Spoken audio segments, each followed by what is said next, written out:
Okay, morning of day 2 at Witmosskloof Farm. I'm dressed like an Eskimo, and that's because it is very cold right now. Honestly, I just did not prepare very well for last night. Did not have enough sleeping bags or warm blankets, and I froze the whole night. It was horrible. I just wasn't very prepared. But it's morning now, the sun will be coming up soon, which means it will get warmer from here on.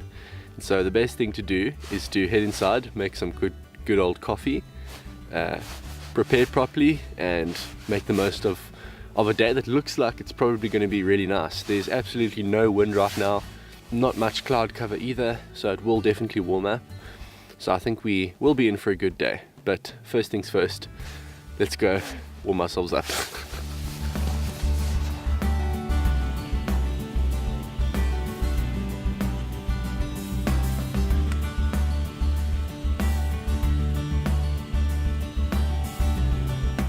What's for breakfast, Luke? Bacon and eggs as usual.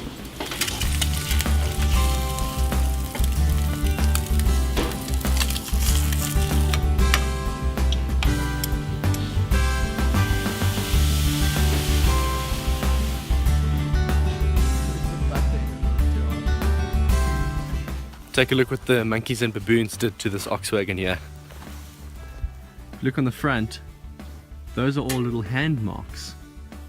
Dirty, muddy hand marks from baboons that have learnt that in order to get inside an ox wagon you need to open the zip. And believe it or not, some of these baboons have figured out how to open and close the zip, and according to the people who run the ox wagon camp here, they often pull out bedding and pillows and shred them and leave bits lying all over the ground just because they're bored. They know there's no food in there. And that's what we have to deal with here. So now you get a little bit more of an understanding of the problem at hand. But it's a problem that we are more than happy to deal with.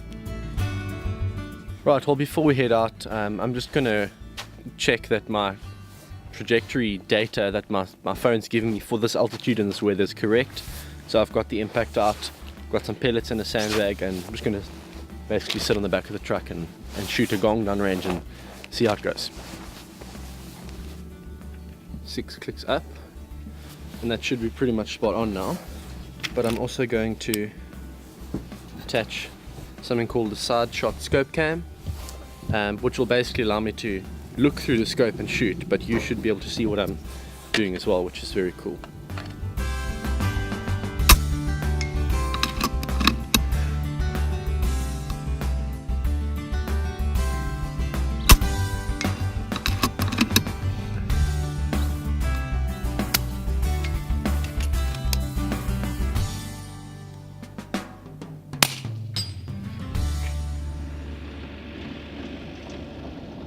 With the formalities done and dusted, we hit the road and the hunting begins. Now, I know the concept of monkey hunting may upset a few people, but the hunting regulations for this area state very clearly that vervet monkeys can be shot all year round with no bag limit.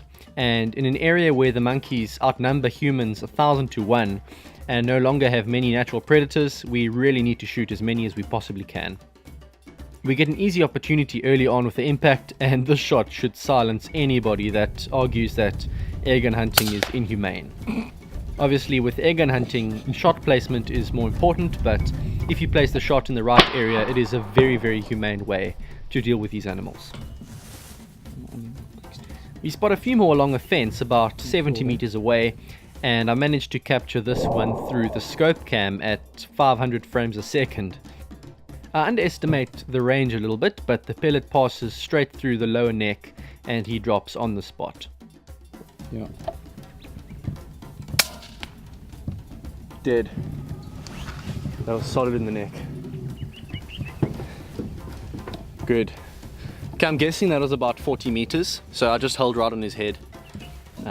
Dropped a little bit, hit him in the neck, but he was down pretty much instantly, so happy with that. The impact's doing the job. It's been quite difficult to find opportunities to use this gun because most of the monkeys we've seen have been really far off, so we've opted for the bigger calibers. But we've just spotted these monkeys here nice and close, and they've given us opportunities, so we've taken the impact out and managed to get a shot off there, which is great. We have Anton and his friends with us this morning, and we managed to make really good use of the 2-2 rimfire as well. Lovely. What? So obviously these monkeys, we're shooting them because they make a lot of mess around our house, and they eat our mealies which we grow on the farm, and they're very naughty. Like, they would go and poo all over your bucky if you have a bucky or car, and it's just a real mess. I have lots of chickens, and they steal the chickens' eggs, and sometimes even the chicks, they kill them.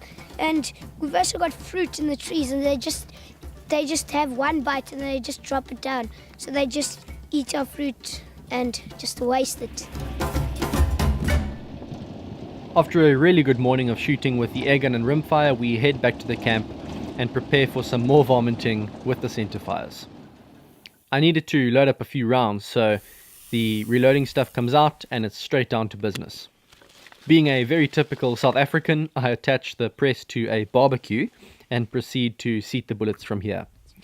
Many people consider this the boring part of shooting, but I actually love it. I suppose you could compare it to a chef enjoying the cooking process as much as the eating itself. I find that I appreciate each shot a little bit more when I've loaded the rounds myself. And here we go. Some new Hornady LDX bullets, hot off the press. They look beautiful, smell delicious. So all we have to do now is to give them a taste, see how they perform out in the field. Let's go.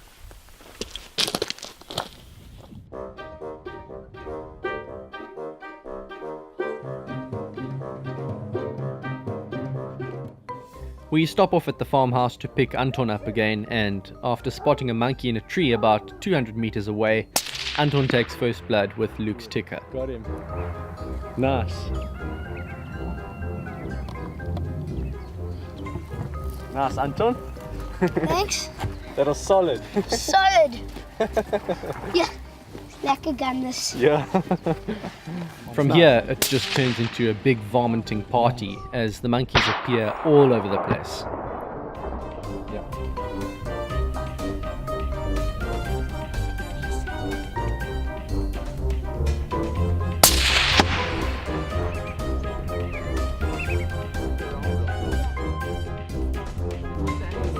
Yes.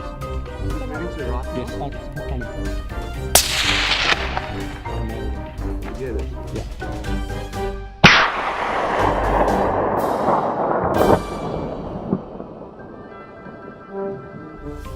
These hills and valleys are the perfect environment for the monkeys. It provides them with plenty of food, water and shelter, and they hide incredibly well in these trees and bushes, but if you take the time to glass the hills properly, you can find huge troops all over the place, and from here it's just up to your shooting ability.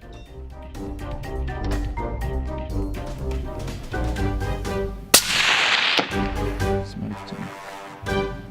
He's dropped.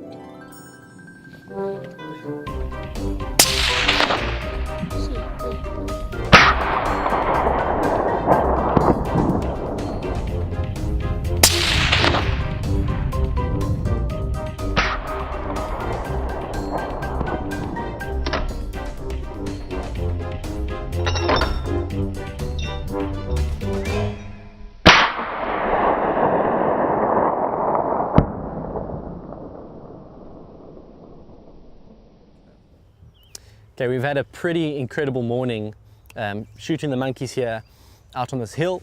I have a feeling that they like this hill because of the fact that there are chickens down here, so you can come down and get the eggs, and then also there's the house. So it's quite a hot spot in terms of food to come and scavenge from. There's also a little dry riverbed here, so the ground is quite moist there, so maybe it's a place where they come get water. Either way, it's a real monkey hotspot. We've probably shot about 10 or 15 here this morning, which is crazy. Yeah, both Luke and I have been having an absolute field day, but it's around lunchtime now, so we're going to head back to the house and just rest a bit. I'm very, very happy with the setup. The scope is absolutely amazing. It's extremely clear, even at full magnification. Oftentimes you find with scopes that at the at the top end of their magnification range, they tend to lose a bit of clarity. This one is not like that. This one I can crank it up to 25 times, get really good clarity in the magnification. Then if I want to, I can turn it all the way down to 5 times if I want a wider field of view to actually try and spot the monkeys. It's incredible how well they can hide. You know, they can be 10 in one bush and you just do not see them until they move out. But something like this will really help you to spot the monkeys properly and when the time comes to take the shot. So thumbs up so far. Alright, so we've just had lunch and we're about to head out. The sun's starting to dip down. We've still got quite a few hours of daylight left, but we're going to go head out and see if we can find a baboon on the lands. It'll be great if we can get a couple of those.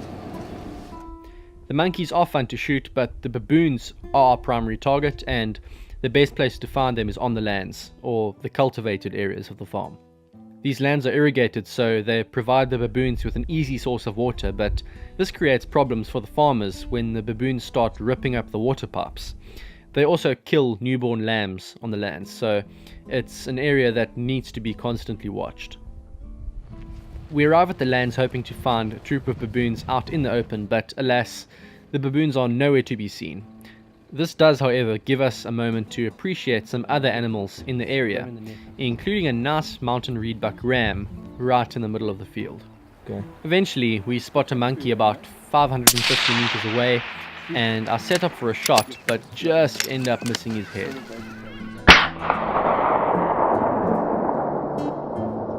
It was really close, but the commotion brings out more monkeys, and Luke and I make sure that we get in 1 or 2 more shots before the light disappears. Yeah.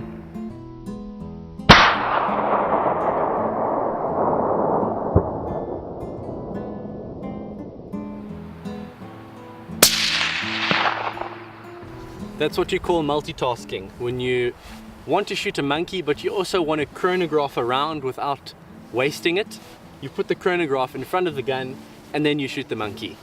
That was at 200 and something meters, I can't remember exactly, but through 25 times magnification it was just this big grey figure looking at me like this, and I could pretty much put the bullet right in the middle of him, take the shot and get the velocity reading at the same time. So it's a good end to the day. It's about 5 p.m. now, so we're going to head home, start the fire and get some dinner in our stomachs and some coffee.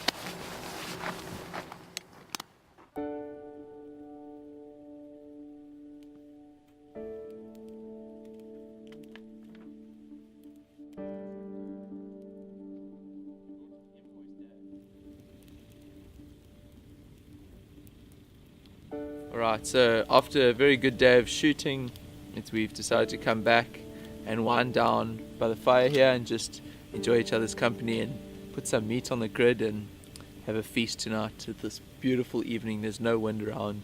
I'm sure it's going to be an awesome evening. I think I said it last time as well, but trips like this are so much more than just about the shooting. Obviously the shooting is fun, but nothing beats just spending time with friends in a beautiful place like this and not really having to worry about the busyness of life. There is no cell phone signal here, so we are completely unaware about everything that's happening at home in the city. It's nice to not be able to think about those things for a while, and to just be able to enjoy each other's company.